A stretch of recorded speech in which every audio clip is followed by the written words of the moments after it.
Olá, vou falar hoje sobre a produção de camarão orgânico no sistema Aquamimicry. Essa discussão está baseada num artigo publicado na Aqua International por Det Nebu e colaboradores este ano, pesquisadores da Índia, e por Satapur Vanit, colaboradores, um outro artigo publicado na Responsible Seafood Alliance em 2020. Este sistema Aquamimicry, ele visa simular nos viveiros de camarão as condições estuarinas, porque os idealizadores desse sistema Aquamimicry observaram tempos atrás que em áreas afetadas por doenças, né, por viroses, mancha branca, a população natural de camarão que vive no estuário não, não sofre, não adoece. Então eles começaram a acreditar que havia algo ali no estuário, que aquelas condições físico-químicas da água, aquela microbiota dos estuários, protegia os animais dos vírus, das doenças. E se eles conseguissem simular no viveiro da fazenda as mesmas condições físico-químicas e microbiológicas dos estuários, seria possível produzir camarão mesmo com a presença dos vírus, né? Daí surgiu o sistema Aquamimicry. O principal manejo nesse sistema está relacionado à fertilização da água.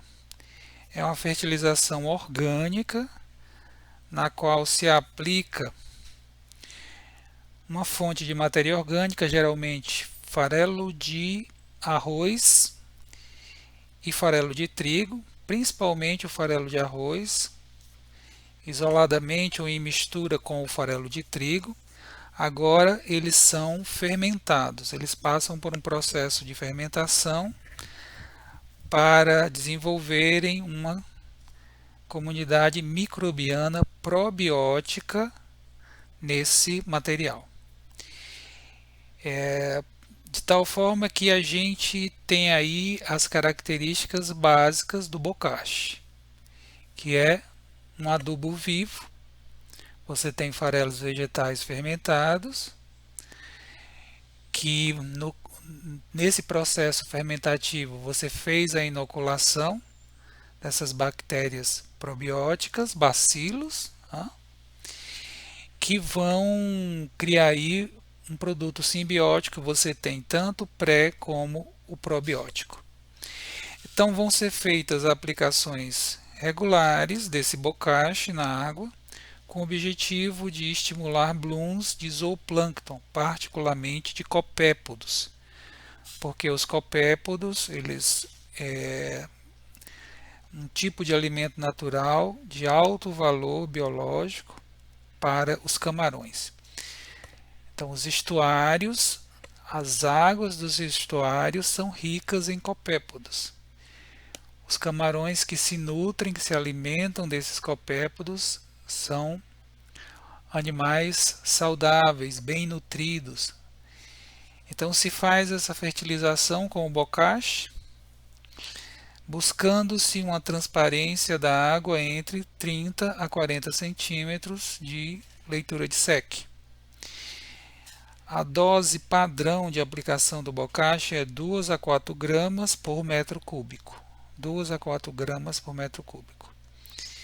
Em função das leituras de transparência da água, você altera essa dosagem, né?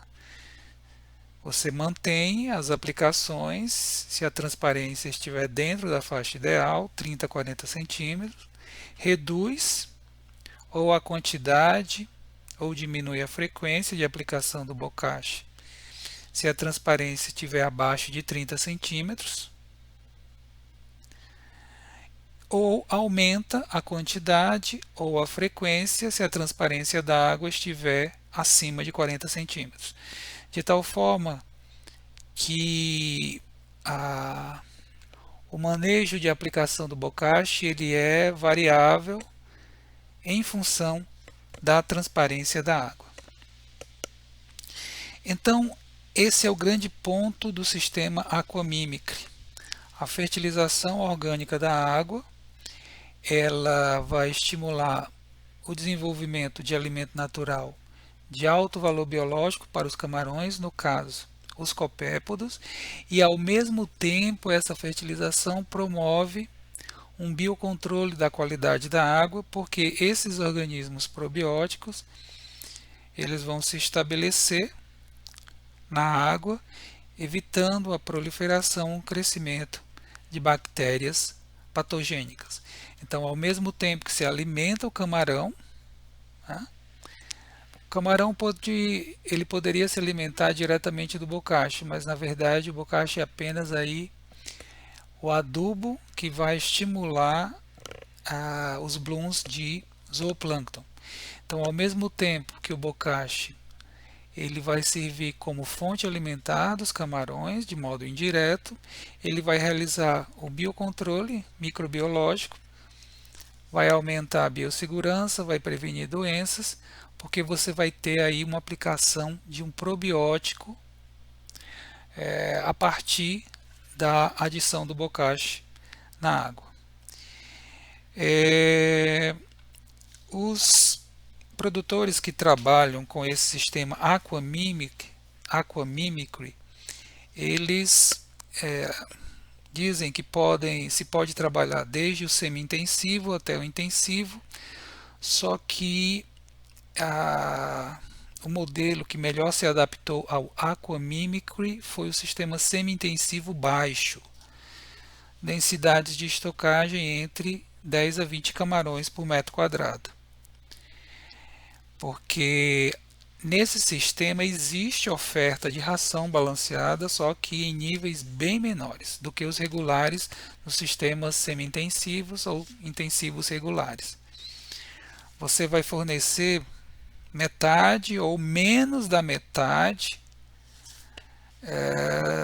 da quantidade de ração balanceada que deveria ser ofertada regularmente no sistema convencional de cassinicultura semi-intensivo ou intensivo. Então, a economia com ração balanceada pode chegar até 65%.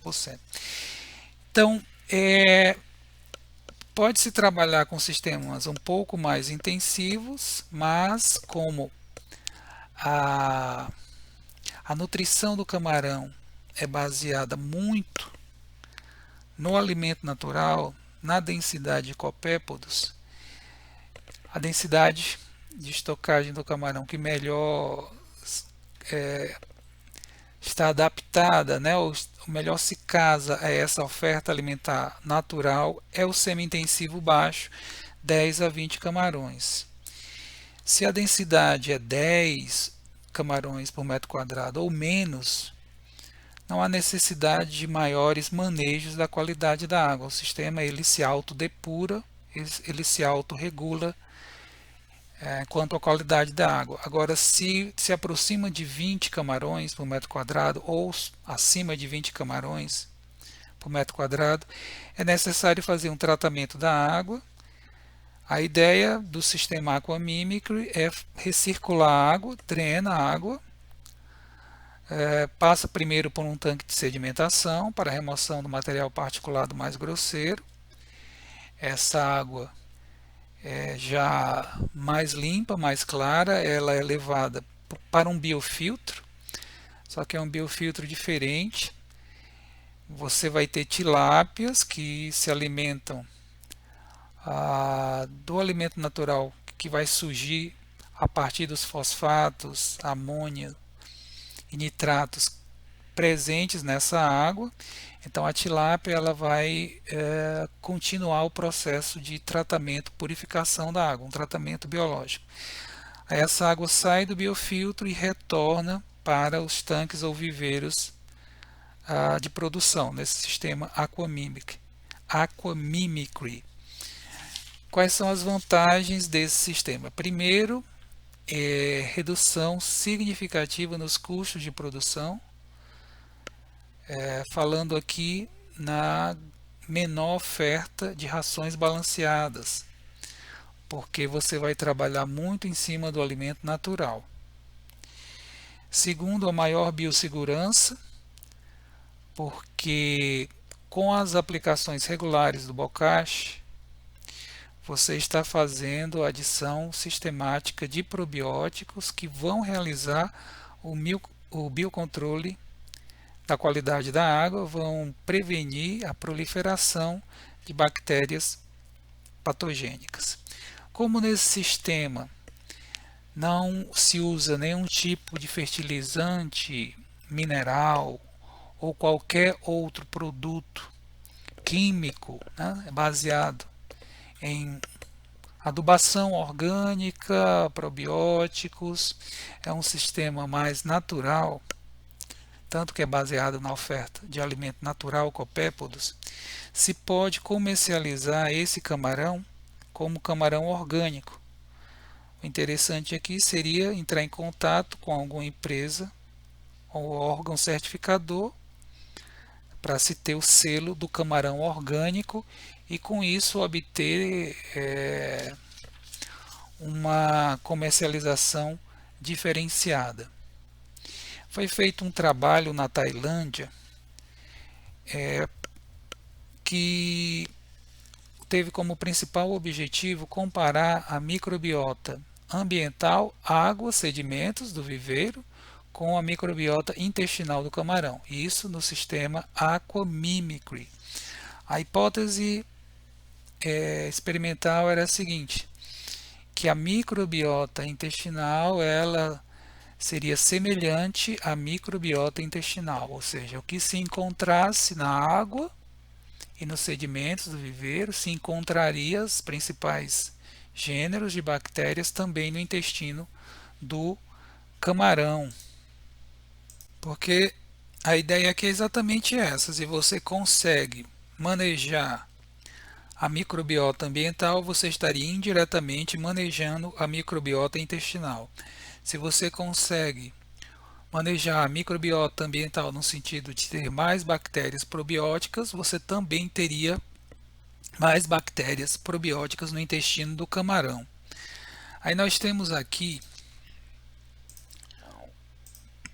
o principal resultado desse trabalho realizado na Tailândia, em que eles compararam a microbiota da água do viveiro, dos sedimentos do viveiro e do intestino do camarão, viveiros Aquamimicry, certo? Temos aqui dois índices de diversidade ecológica, os dois mais utilizados, o índice de Shannon e o índice de Simpson. Cada coluna dessa representa um estágio diferente. 1, 2, 3, 4, 5, estágio inicial de produção do camarão, 2, 3 e 4 estágios intermediários e o 5 estágio final. E temos as três grupos aqui, né? Água, intestino e sedimento, com resultados para esses índices de diversidade. Quanto maior o resultado do índice de Shannon ou Simpson, maior a biodiversidade da microbiota. Aí tem aqui algumas observações interessantes. A primeira é a seguinte, que dos 3 locais, água, intestino e sedimento, aquele ambiente de maior biodiversidade microbiológica foi o sedimento. Então havia um maior número de espécies, de gêneros, de bactérias nos sedimentos do viveiro Aquamimicry quando comparado à água e ao intestino do camarão, provavelmente porque as condições físicas e químicas, né, eram mais favoráveis a uma maior biodiversidade. Importante dizer aqui que esses viveiros, nos quais foram coletadas amostras de água, sedimentos e de animais, né, para análise dos intestinos, eram viveiros Aquamimicry com bons resultados zootécnicos. Os camarões saudáveis, não havia mortalidade por episódio de doenças. Então, esses resultados representam uma realidade de alta biossegurança. Então, é interessante ter uma maior biodiversidade microbiológica. Isso significa dizer que as condições físico-químicas eram mais adequadas para essa maior biodiversidade. A regra é essa: à medida que as condições, o meio se torna mais inóspito, mais desfavorável, apenas as espécies mais resistentes sobrevivem, permanecem. Com isso, a biodiversidade diminui. Então, é importante ter uma microbiota de sedimento com alta biodiversidade. Isso mostra que as condições físico-químicas desse sedimento eram adequadas para a criação do camarão, porque nós tínhamos aí uma maior biodiversidade. A segunda observação interessante está relacionada ao intestino. Vocês observem que à medida que o cultivo ele vai progredindo, o tempo vai passando, a biodiversidade vai caindo. Vejam, tem uma escadinha, né? Colunas cada vez menores do 1 em direção ao 5. Isso tanto foi observado no índice de Shannon como no índice de Simpson. Bom, seguindo esse mesmo princípio, né, de que uma maior biodiversidade microbiológica indica uma maior sanidade ambiental, a gente poderia concluir ou pensar a partir daí de que essa queda na biodiversidade com o decorrer do cultivo sugere que as condições do meio de cultivo, dos viveiros, estavam se tornando cada vez mais estressantes, o que é um padrão bastante conhecido e esperado, né? A biomassa estocada vai aumentando, né? Você vai entrando com quantidades maiores de ração, mesmo que a taxa percentual diminua, como a biomassa aumenta, as quantidades de ração crescem, mais matéria orgânica, você tem um ambiente mais desafiador para os camarões, o que está sendo indicado aí na redução da biodiversidade microbiológica intestinal, do intestino, da microbiota intestinal. De todo modo, essa queda não deve ser motivo de preocupação, pelo menos dentro aí desses limites, né? Não foi reduzida abaixo de 4 no índice de Shannon e não caiu abaixo de 0,8 no índice de Simpson. Não deve ser motivo de preocupação porque, como eu falei, temos aí esses viveiros, né? Que foram, nos quais foram coletadas essas amostras de água, sedimento e camarões, eram viveiros com bons resultados zootécnicos sem a ocorrência de doenças. Os camarões estavam crescendo bem, estavam saudáveis. Então vai haver, né, é normal essa queda da biodiversidade da microbiota intestinal, só que tem que se observar o nível para qual esse índice está indo, né? Então deve ter índices mínimos aceitáveis aí, talvez seja esse 4 do índice de Shannon e talvez seja o 0,8 do índice de Simpson. E a última observação interessante em relação à água, a gente vê uma oscilação, né? A biodiversidade microbiológica da água sobe, posteriormente cai, depois sobe de novo e no final estava menor. Então essa oscilação é porque as condições ambientais, né, climatológicas, a oferta de luz, ventos, temperatura, isso tudo no ambiente aberto é muito variável e certamente afeta a microbiota da água. Repetindo aqui, essas variações não devem ser vistas com preocupação, porque vão apenas refletir aí as alterações ambientais. Pessoal, era isso. Eu vou ficando por aqui. Até uma próxima oportunidade. Um abraço.